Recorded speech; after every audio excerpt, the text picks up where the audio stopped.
Ana Dolset, kawan stigma beda. Halo sahabat DT Peduli seluruh Indonesia.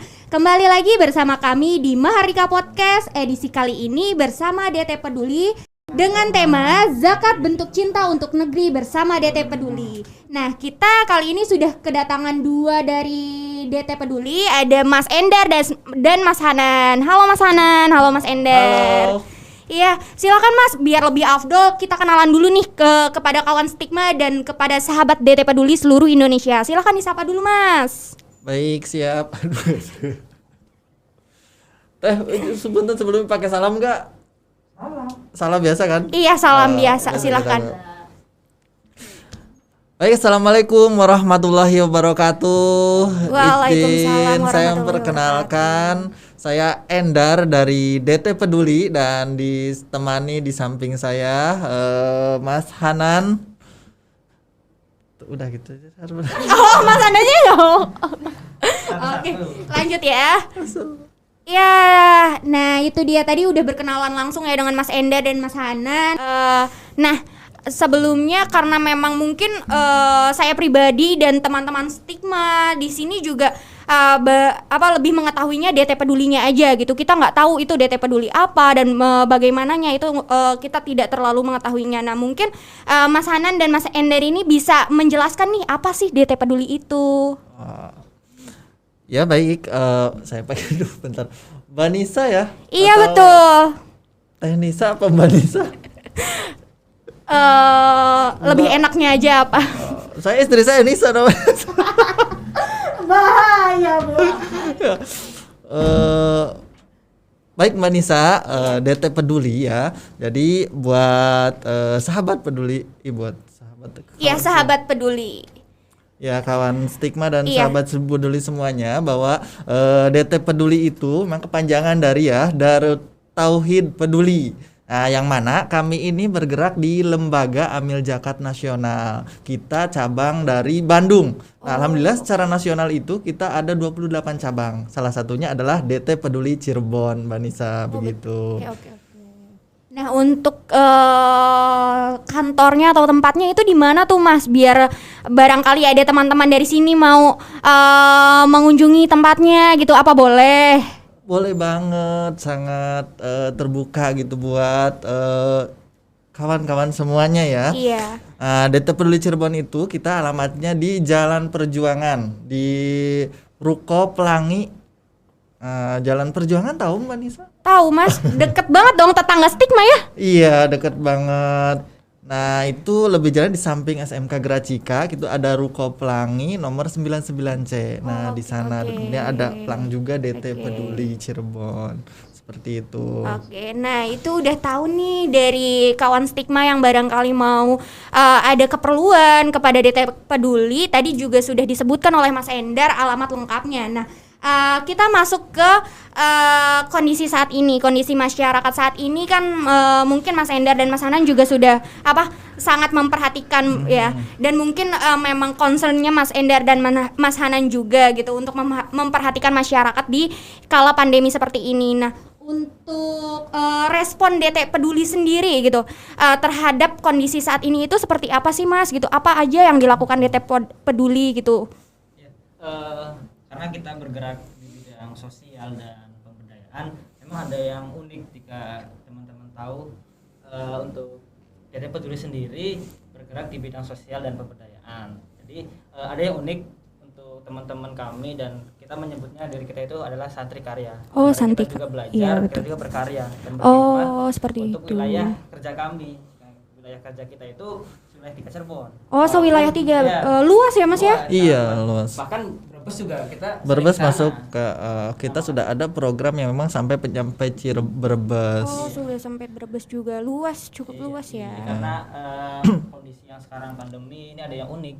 Ketika masyarakat itu berdiam diri dan menyuruh untuk di rumah, justru kita berlari ke sumber penyakit. Kita menyalurkan bantuan untuk puskesmas, kita menyalurkan bantuan untuk para pedagang yang terdampak pandemi, dan juga kita menyalurkan bantuan untuk masyarakat yang kehilangan pekerjaan, yang masyarakat yang emang terdampak ya, secara ekonomi, secara pendidikan. Kita masuk ke semua segmen gitu. Ini yang menariknya di DT Peduli itu karena kita nggak terbatas dengan Keadaan. segmen pendidikan Segmen maupun keadaan pendidikan. bencana. Ada bencana pun ya kita justru lari ke sana untuk menyelamatkan, untuk memberikan bantuan, untuk memberikan motivasi ataupun sifatnya trauma healing seperti Iya. ini. Wih, mulia sekali ya DT Peduli ini, teman-teman. Nah, mungkin kalau dari tadi penjelasan Mas Hanan, Nisa dengar itu berarti dari DT Peduli sendiri tidak membatasi ya Mas ya, kayak spesifik harus ini. Berarti kalau memang bisa DT Peduli itu semuanya juga DT Peduli perhatikan dan memang betul. DT Peduli langsung sambangi tempat dan lokasi Iya. tersebut ya Mas ya. Karena kita juga emang dalam menyalurkan bantuan itu sesuai dengan akad daripada donatur. Jadi selama itu penerima masuk ke dalam akad kami ya kita akan salurkan bantuannya. Makanya kita itu adalah lembaga yang menjaga sangat betul amanah yang dititipkan donatur kepada kita. Makanya kita dalam menyalurkan itu tidak sembarangan. Walaupun emang kita tidak memandang bulu segmennya, yang penting itu sesuai akad dan sangat membutuhkan, kita akan membantu semaksimal mungkin kita bisa. Oke, berarti bisa dibilang DT Peduli ini sebagai fasilitator ya dari yang betul mau sekali. menyalurkan donasinya kepada betul. orang yang benar-benar membutuhkan seperti itu ya. Betul. Nah, Nah, bisa disimak juga nih. Berarti DT Peduli ini memang tadi juga sudah disampaikan oleh Mas Hanan sendiri, DT Peduli sendiri di sini memang sangat amanah ya. Betul. Jadi sesuai apa yang diakadkan oleh yang ingin berdonasi seperti itu. Iya, Jadi kawan stigma dan sahabat peduli tidak usah takut untuk berdonasi bersama DT Peduli. Nah, selain dimensi sosial yang bersifat charity, apakah DT ini mempunyai program yang sustainable yang manfaatnya jangka panjang? Apakah ada, Mas? Mungkin bisa dijelaskan kepada kawan stigma dan sahabat peduli se-Indonesia ini. Ya, untuk program ya, terkait dengan program di DT Peduli sendiri kita ya, memang kita ada 5 pilar program.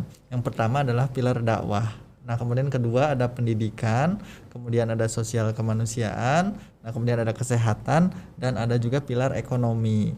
Nah, mungkin salah satunya ini untuk pilar ekonomi ya, yang mana ini program memang sustain gitu ya, berkelanjutan. Kita juga alhamdulillah ada program ternak tangguh, ada program gerobak tangguh. Nah, ada juga kita program tata boga dan ada juga untuk pelatihan tata rias. Betul. Nah, ini salah satunya adalah pelatihan tata rias ini alhamdulillah sudah kita laksanakan ya. Kalau nggak salah ini di awal tahun 2021 ini ya, yang mana kita kemarin kolaborasi bersinergi dengan LKP Mahardika. Nah, itu yang mana program tersebut kemarin ada 10 penerima manfaat. Mereka diikutkan untuk kursus tata rias ya, kursus tata rias, dan selama 1 bulan ya, selama 1 bulan mereka diikutkan untuk kursus. Nah, setelah itu harapannya memang kita skill mereka itu salah satunya bisa meningkat ya, mumpuni dalam bidang tata rias tersebut. Bahkan alhamdulillah kita juga mendapat kabar ya yang terbaru ini bahwa sekarang ini Ibu Heni kalau saya namanya, Ibu Heni ini salah satu penerima ataupun pelatihan tata rias tersebut sekarang sudah bisa melanjutkan gitu, bahkan pendamping penghasilannya ya. Iya, menjadi juga penghasilan ngerias ketua DPRD Kota Cirebon. Ketua DPRD Kota Cirebon. Iya. Kan ini sesuatu kebanggaan buat kita juga ketika kita melaksanakan pemberdayaan ya, ada hasilnya itu nyata. Yang tadinya mungkin tidak mempunyai skill dan tidak mempunyai pemasukan, kita bina, kita lakukan pemberdayaan. Nah, kemudian kita dampingi selama 1 tahun sampai 2 tahun sehingga si penerima tadi sudah bisa berdiri di kakinya sendiri, artinya memiliki penghasilan. Ada hasilnya ya, Mas ya. Hasilnya, gitu. Ini yang goals kita ya tadi ya. Iya, goal yang tadinya mustahik menerima, mereka menjadi tangguh dulu, kemudian mandiri, pada akhirnya menjadi muzaki. Bisa menjadi muzaki. Justru mereka yang memberikan donasi kepada orang-orang yang lain. Jadi kita memberikan ya, ibarat tadi memancing itu kita memberikan kailnya gitu, sehingga ya itu akan bisa terus bermanfaat dan salah satunya bisa meningkatkan penghasilan mereka secara ekonomi seperti itu. Oke. Ada satu program monumental juga ya, Ustaz ya, ada Desa Tangguh. Jadi yang tadi kelima pilar yang disebutkan oleh Kang Endar juga itu ada dalam sebuah desa gitu. Jadi dari mulai pendidikannya, ekonominya, dakwah, sosial kemanusiaan, itu ada satu desa yang kita bina secara keseluruhan, dan akhirnya desa tersebut mandiri secara ekonominya, secara kesehatan, dakwah, dan akhirnya disebut sebagai desa tangguh. Ada beberapa desa ya di sini juga ya, di desa Tuk, Kedawung, kemudian kita pernah coba juga di di Duku Puntang pernah, dan di Beber juga kita pernah coba desanya. Ini kita ikhtiar kita, target utama kita supaya terbentuk satu kawasan madani yang dari aspek ekonomi, kemudian dakwah, sosial kemanusiaan itu mereka mandiri dan tangguh gitu. Oke.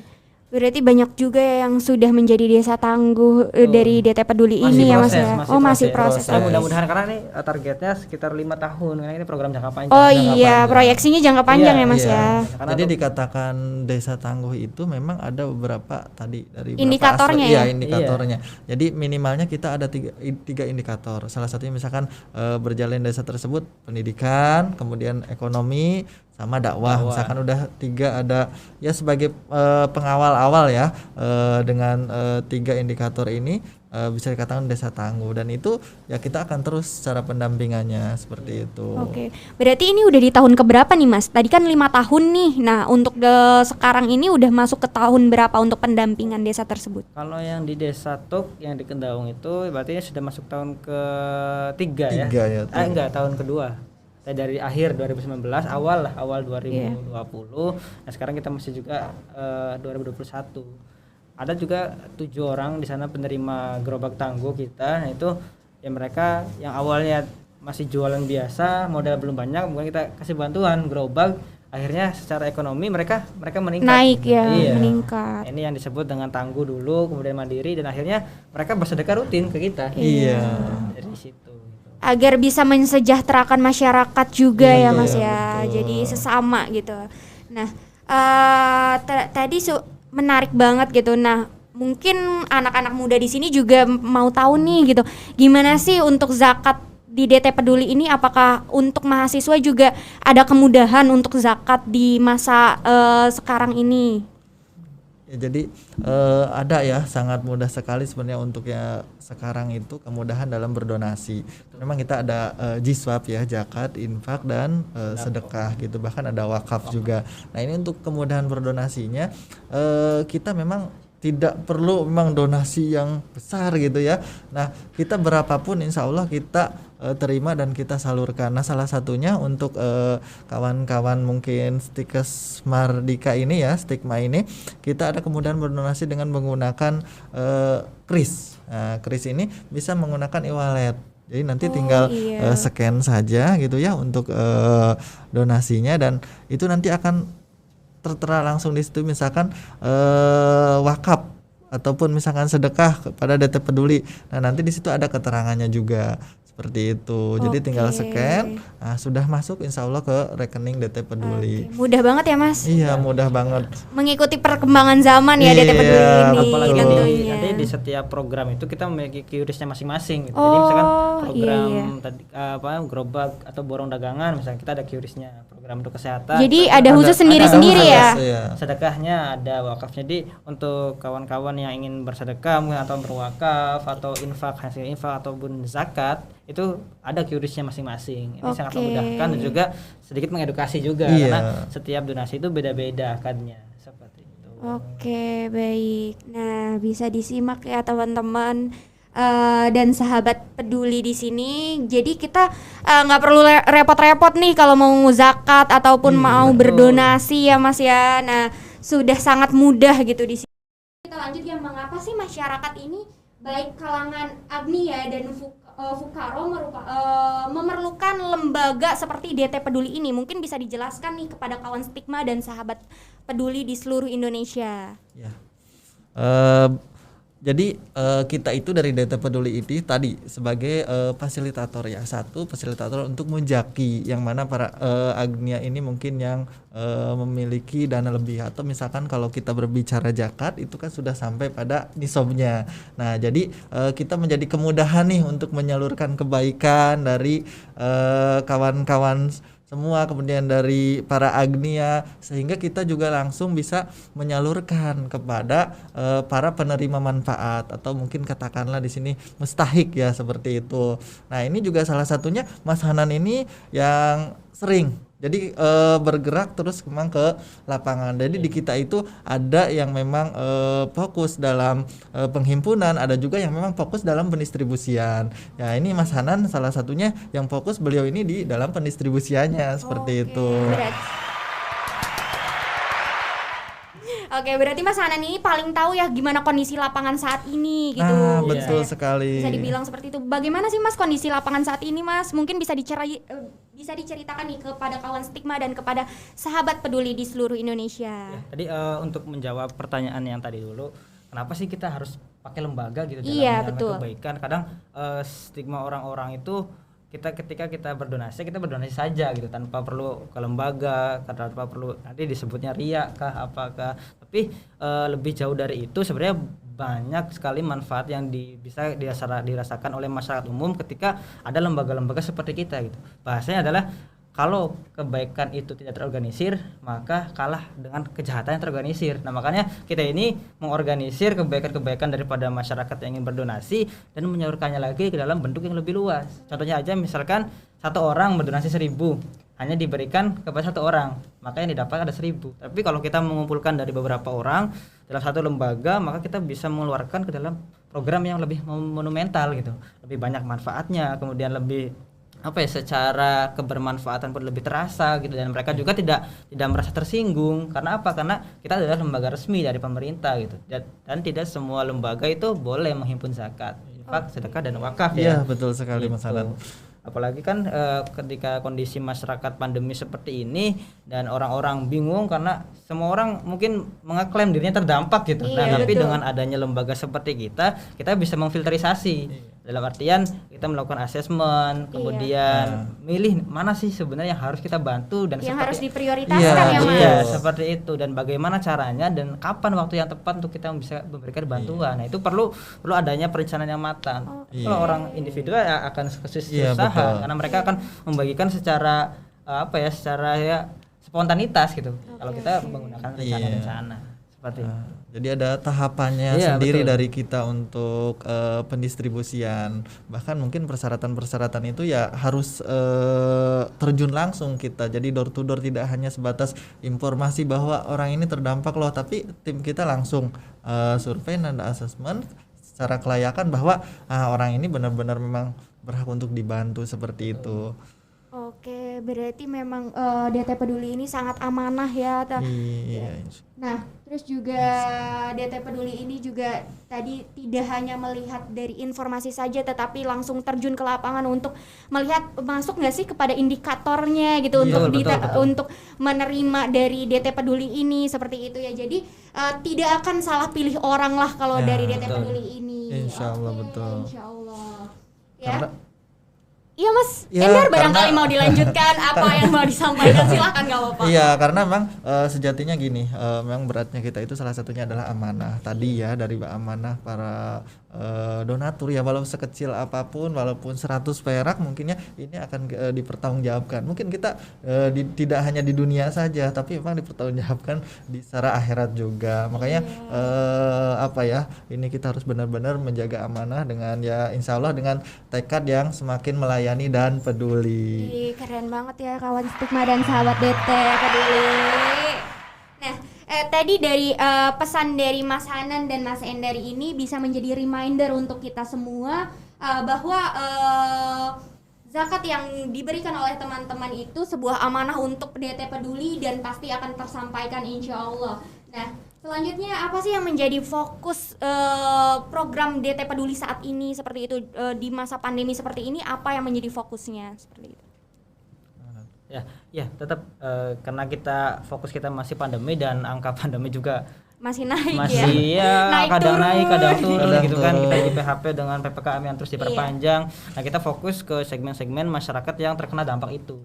Nah, kita apalagi sekarang momentum Muharram ya, Muharram, Ustaz ya. ya. Muharram. Kita ada 4 Ada empat program. Yang pertama itu kita adalah borong dagangan UKM. Tahu sendiri kan UKM banyak yang keliling dan merasa mengibarkan Bendera bendera putih, putih, bendera iya. putih. karena Iya, mereka betul. menyerah gitu. Mereka udah berjualan dan itu satu-satunya pendapatan mereka, Iya, tapi betul. dibatasi oleh regulasi gitu. Makanya kita coba bantu itu. Ini yang menarik, kita borong dagangan mereka, kemudian kita bagikan lagi kepada mereka yang membutuhkan. Jadi di sini ada dua pihak ya yang Dua merasa pihak, keuntungan. mohon. Itu pedagangnya dan juga masyarakat yang mendapatkan barang dagangan itu. Jadi ini memiliki segmen yang sangat luas menurut kita. Itu ya. Selain itu kita juga ada pemberian untuk bantuan sekolah ya Iya, untuk bayar sekolah. anak yatim. Dan ini memang anak yatim dan duafa yang memang benar-benar terdampak COVID-19. Ada mungkin yang ditinggal orang tuanya karena meninggalnya itu salah satunya COVID-19 itu. Nah, Kemudian ada program kirim suplemen untuk nakes karena Oh, iya. mereka itu ya di garis terdepan dalam perjuangan kita mengatasi pandemi. Kita harus apresiasi mereka. Nakes, kemudian para relawan ya. para relawan. Kemarin juga kita sempat menyalurkan kepada nakes yang ada di Indramayu, kemudian PMI, relawan-relawan yang memang berjibaku untuk menangani pandemi seperti itu. Dan terakhir ada wakaf ya, Ustaz ya? Ada wakaf generator oksigen Wakaf ya. generator oksigen. Itu kita terpusat di Bandung, kita mengumpulkan dana dari masyarakat untuk kita buatkan isi ulang oksigen dan itu akan diberikan gratis kepada masyarakat yang membutuhkan. Oke, nah dari tadi dari Mas Hanan dan Mas Endar yang sebutkan itu untuk program-program itu fokusnya di mana nih? Hanya di Kabupaten Cirebon aja kah? Di kota Cirebon atau di mana gitu? Mungkin bisa dijelaskan juga biar kawan Stigma dan sahabat DT Peduli ini tahu gitu. Ya, jadi untuk program-program kita untuk Cirebon sendiri, kita emang menaungi itu dari Cirebon ya, kota Cirebon, Kabupaten Cirebon, kemudian Indramayu dan Majalengka. Jadi program kita kemarin saja kita baru saja untuk menyalurkan program di Indramayu ya, betul. itu untuk program bantuan suplemen. kirim suplemen dan insya Allah hari ini pun ada ya Hari ini program pun di sana ada. untuk di Ada di Indramayu seperti itu. Oke, keren sekali ya di masa pandemi ini DT Peduli terus masif pergerakannya untuk memperhatikan semua elemen masyarakat ya Mas ya. Nah, untuk wilayah sendiri untuk seberapa sih luas wilayah yang dijangkau gitu. Nah, sebenarnya tadi sudah dijelaskan ya Mas. Mungkin bisa lebih ditegaskan lagi nih biar sahabat DT dan kawan Stigma tahu gitu. Oke. Untuk penyaluran sendiri yang terjauh ya, yang pernah kita lakukan itu tahun lalu itu ketika Ramadan. Itu kita sampai Kemana di tuh, pelosok Indramayu ke Kecamatan Gantar namanya. Jadi di sana itu jalan aja belum diaspal. Jadi kita di sana menyalurkan paket Al-Qur'an dan juga paket Iqra dan tahu di sana kondisinya seperti apa. Jadi di sana itu pandemi ya. Kemarin itu pandemi Iya, ya. pandemi. 2020 itu masih pandemi dan ternyata di sana tidak ada yang pakai masker. Jadi Waduh. seolah-olah pandemi tidak ada Iya, gitu. betul. Saking terpelosoknya, saking emang Kurangnya informasi ya Mas kurangnya ya. informasi, mungkin TV udah ada tapi mereka ya tidak menghiraukan tentang pandemi Iya. dan berjalan seperti biasa normal. Dan kita kaget di sana semangat dari anak-anaknya untuk mengaji, semangat dari para ustadz dan ustazahnya di sana. Lalu kita berikan bantuan Al-Qur'an dan Iqra itu sampai jam 2 pagi kita di sana. Sampai pulang ke Cirebon lagi jam 2 pagi itu wilayah terjauh. Tapi secara wilayah memang program kita itu fokus kepada wilayah-wilayah perbatasan, Iya. wilayah pesisir ya. Iya, jadi lebih ke daerah-daerah yang memang pelosok. Kayak kemarin aja kita kan habis baru aja Idul Adha ya. Iya, Nah, betul. kita ada pendistribusian untuk hewan kurban juga. Nah, itu kita ke daerah-daerah pelosok. Salah satunya mungkin untuk di Majalengka dan itu yang membuat kita miris banget gitu di sana itu hampir sekitar 3 tahun gitu nggak ada yang kurban. Makanya dengan hadirnya mungkin titipan kita nih hewan kurban dari donatur ini sangat terasa sekali gitu manfaatnya Sangat dirasakan. berarti ya, Mas, ya, untuk sangat masyarakat berarti ini. karena ya mungkin kalau di kota ini mungkin ya ketika kurban Iya, itu sering ya. menumpuk gitu ya Iya, daging kan bisa dikatakan Double-double banyak gitu. gitu. Orang bawa tapi- kanan kiri kresek. gitu. Tapi Kalau- belum tentu di perbatasan sana merasakan seperti kita yang di iya, kota betul, ini ya. seperti itu. Bahkan ada satu kecamatan, satu desa yang di Cirebon itu namanya Blok Pagar Iya. Gunung. Dia di sana tuh jadi masih Cirebon. Saja medan trek untuk menuju ke sana tuh udah kayak di gunung. Mungkin Mbak Nisa juga kayaknya belum pernah tahu ya. Iya, Udah belum pernah Kabupaten tahu Cirebon sebetulnya. belum Mas? Kabupaten Cirebon masih Kabupaten masih Sepertinya Cirebon. itu deket alamat saya Mas. Rumahnya di Saya mana? tahu di daerah Duku Buntang. Oh iya iya, satu Iya, kecamatan Duku itu di Buntang. sana. Udah pernah ke sana? Udah pernah. Oh, udah pernah. Jadi Dan memang betul iya. medannya seperti itu. Iya. Itu juga kaget kan ke sana perjalanan Iya. udah kayak keluar kota. Bener. Panjang ya Mas perjalanannya. Panjang. Apalagi waktu itu bawa truk ya, Ustaz, Iya, bawa truk, kambing gitu. bawa kambing. Jalannya Ya, memang cukup terjal juga Iya. Iya, ya. cukup terjal juga. Dan itu apa ya? Ketika kita melihat kebahagiaan mereka gitu ya, ketika menerima bantuan tersebut tuh sangat masya Allah sekali gitu. Tidak bisa dijelaskan oleh kata-kata, hati Ah, yang berbicara. Iya betul, betul. Melihat kebahagiaan orang tuh hanya kita yang merasakan lagi ya Mas ya. Iya. Kepuasannya tuh diri sendiri gitu yang Iya. merasakannya. Iya, betul. Apa sih yang membuat DT berkhidmat di sini dan selalu hadir dalam menanggulangi masalah di masyarakat? Nah, apa aja tuh Mas? Bisa dijelaskan atau bisa diceritakan pengalaman-pengalamannya Mas juga gitu? Ya, yang pertama memang untuk hikmat ini pertama ya didasari dari memang dari diri sendiri, niat kita. Memang niat kita gabung di DT Peduli ini, kita kan memang lembaga sosial ini ya. Kita yang benar-benar berniat untuk berhikmat untuk umat gitu. Makanya setiap apapun yang kita laksanakan ini ya sangat-sangat menikmati sekali. Tadi mungkin ya kebahagiaan ketika kita memberi dan menerima itu sangat berbeda sekali gitu. Dan yang paling luar biasa gitu yang mungkin saya rasakan selama di DT ini, pertama kita mungkin saat ini belum bisa membantu secara materi ya, tapi kita bisa menjadi jalan gitu buat para agnia yang mempunyai dana, yang punya rezeki lebih untuk bisa menyalurkan pada yang menerimanya. Itu sangat Masya Allah gitu, sangat luar biasa sekali. Dan ini juga mungkin sesuai ya dengan yang apa dicontohkan oleh Rasulullah Shallallahu Alaihi Wasallam gitu kepada para sahabat. Nah, jadi dan kemudian DT ini juga kita mempunyai tanggung jawab. Jadi lebih cepat tanggap juga kepada memang kejadian-kejadian yang apa terjadi di masyarakat seperti itu. Nah makanya setiap mungkin ada kejadian baik itu kemanusiaan, adanya misalkan longsor gitu ya, kemudian ataupun banjir. Nah ini kita selalu niatkan untuk bisa langsung gitu, untuk bisa hadir dan bisa memberikan bantuan di sana gitu. Karena ya tadi kita mungkin menjadi kepanjangan tangan ya dari para donatur seperti itu.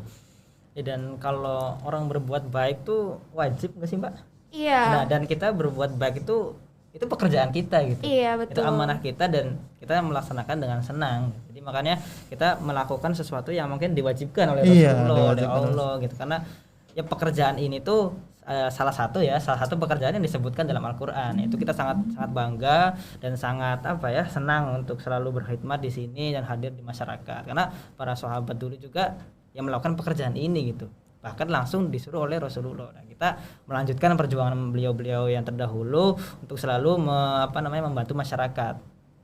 Gitu. Oke, tadi sudah dijelaskan ya oleh Mas Endar dan Mas Hanan. Nah, program apa sih yang paling menyentuh selama berkhidmat di DT Peduli? Ada nggak nih untuk Mas Endar dan Mas Hanan? Ada ya. Iya. Kalau berbicara dengan program yang paling menyentuh ya, mungkin selama saya nih di DT Peduli ya, ini ada namanya IPD, Indonesia Peduli Difabel. Nah pada saat itu memang kita ada pengadaan untuk Al-Quran Braille ya, Al-Quran Braille. Tahu Al-Quran Braille? Tahu Al-Quran Braille? Yang buat itu kan? Khusus untuk tunanetra, untuk khusus tunanetra. Nah itu sangat luar biasanya sekali. Alhamdulillah waktu itu kita pertama kali itu ada titipan Al-Quran Braille untuk 3 orang. Nah itu alhamdulillah kita survei juga ya untuk para penerima manfaatnya, dan ternyata setelah kita survei dan kemudian pas kita pendistribusian itu sangat luar biasa sekali gitu semangatnya, walaupun mereka dalam keterbatasan gitu ya, tapi ada yang hafal sampai 2 juz loh. Ada yang 10 juz gitu. Jadi secara tidak langsung buat saya khususnya ya, kita yang diberikan anugerah sama Allah nih, lengkap semuanya, tapi kadang-kadang semangat kita tuh suka down. Tapi ini berbeda sekali, mereka semangatnya sangat luar biasa. Bahkan yang lebih ini lagi ya, beliau itu sampai ngajarin anak-anak yang normal gitu ya dengan Al-Qur'an Braille gitu. Jadi ini menurut saya ini sangat sangat menyentuh sekali. Bahkan waktu itu kita juga ada program untuk ternak ayam khusus untuk tunanetra. Bisa bayangkan nggak Mbak Nisa, tunanetra ternak ayam, nangkap ayam gimana coba? Tapi ternyata tidak serumit yang kita bayangkan. Mereka punya kelebihan gitu ya, dibanding kekurangan itu punya kelebihan. Nah, dan ternyata ya alhamdulillah gitu ya, dengan kita itikad baik untuk membantu mereka, dan mereka juga merasa senang sekali gitu. Sehingga emang harapannya ya, cita-citanya mereka juga untuk pembelian Al-Qur'an Braille ini menjadi hafiz dan hafizah ya Kang ya, seperti itu. Bahkan mungkin suara dari mereka juga lebih bagus loh, dari Lebih merdu ya daripada kita kita ini sampai ya. merinding. Ada satu namanya Aulia, itu beliau tunanetra tapi ketika kita tes ngaji dan suaranya tuh bikin kita malu gitu. Sampai merinding, semua badan merinding dan benar-benar merdu, udah seperti Kori nasional mungkin ya. Nasional. Kita merasa apa ya, kayak malu sekali. Iya, malu sekali gitu buat kita yang diberikan fisik yang sempurna gitu ya Mas ya. Iya, terima kasih banyak Mas Endar dan Mas Hanan sudah berbagi nih untuk program yang paling menyentuh saya pribadi. Mendengarnya aja udah cukup untuk mereminder diri untuk selalu bersyukur seperti itu. Nah, kawan Stigma dan sahabat DT juga jangan lupa bersyukur. Kita udah di penghujung acara nih Mas Endar, Mas Hanan. Nah, barangkali bisa kasih closing statement untuk sahabat peduli dan kawan Stigma. Saya persilahkan. Baik, Apa yang tadi aja nggak apa-apa? Nggak apa-apa sih, tapi ditambahin pendidik aja. Oh iya, berarti aku aja ya, kan Mas Endar udah berhenti ya. Oke. Mas Harannya nggak ngasih. Oh, Mas Hanan mau lanjut nggak? Ngasih. Oke. Dikit aja. Iya, silakan dilanjut aja. Tadi kan udah Mas Endar. Oh, dilanjut. Ya, sahabat peduli dan kawan Stigma, pesan kami adalah khairunas anfa'uhum linnas. Jadi setiap sebaik-baiknya orang itu adalah yang paling bermanfaat bagi orang lain. Jadi kita mengajak untuk sahabat peduli dan kawan Stigma, selagi kita masih diberikan kesempurnaan oleh Allah Subhanahu wa taala dan juga masih diberikan umur untuk hidup, ya lakukan kebermanfaatan sebanyak mungkin gitu. Kalau tidak bisa melakukan kebermanfaatan dan hartamu, ya lakukan dengan tenagamu. Kalau tidak bisa melakukan kebermanfaatan dan tenagamu, ya lakukan dengan lisanmu. Atau kalau tidak bisa melakukan kebermanfaatan dengan lisanmu, lakukan dengan hatimu. Yang penting selama kita masih diberikan hidup, ya jadilah orang yang bermanfaat gitu untuk orang sekitar kita, untuk orang-orang yang mungkin sangat membutuhkan bantuan. Makanya DT Peduli hadir di sini untuk menjadi kepanjangan tangan dari mereka yang ingin menyalurkan manfaat namun terbatas, terkendala. Makanya seperti itu ya, tetap semangat untuk kita semua untuk melewati pandemi ini. Mudah-mudahan kita berlalu dengan meningkatnya kadar keimanan kita kepada Allah Subhanahu wa taala. Mungkin seperti itu Mbak Nisa dari saya Mas. dan dari Kang Endar ya. Jadi ada dua at ya. Jadi ada taat dan manfaat. Kita untuk taat, kita mudah-mudahan tadi keimanan kita meningkat kepada Allah Subhanahu wa taala. Kemudian untuk manfaat, mudah-mudahan kita bisa terus menebar manfaat untuk sesama buat saudara-saudara muslimin. Iya, terima kasih banyak Mas Endar, Mas Hanan sudah memberikan banyak ilmu baru khususnya untuk saya pribadi dan kawan Stigma di sini. Iya, sama-sama. Iya, tidak terasa kita sudah di penghujung acara kali ini. Nah, tadi banyak banget ya ilmu yang diberikan oleh Mas Hanan, Mas Endar dari DT Peduli ini. Semoga menjadi pengingat untuk kita selalu berbuat baik dan selalu bersyukur tentunya. Nah, kami pamit undur diri, sampai jumpa di episode Mahardika Podcast selanjutnya. Assalamualaikum warahmatullahi wabarakatuh.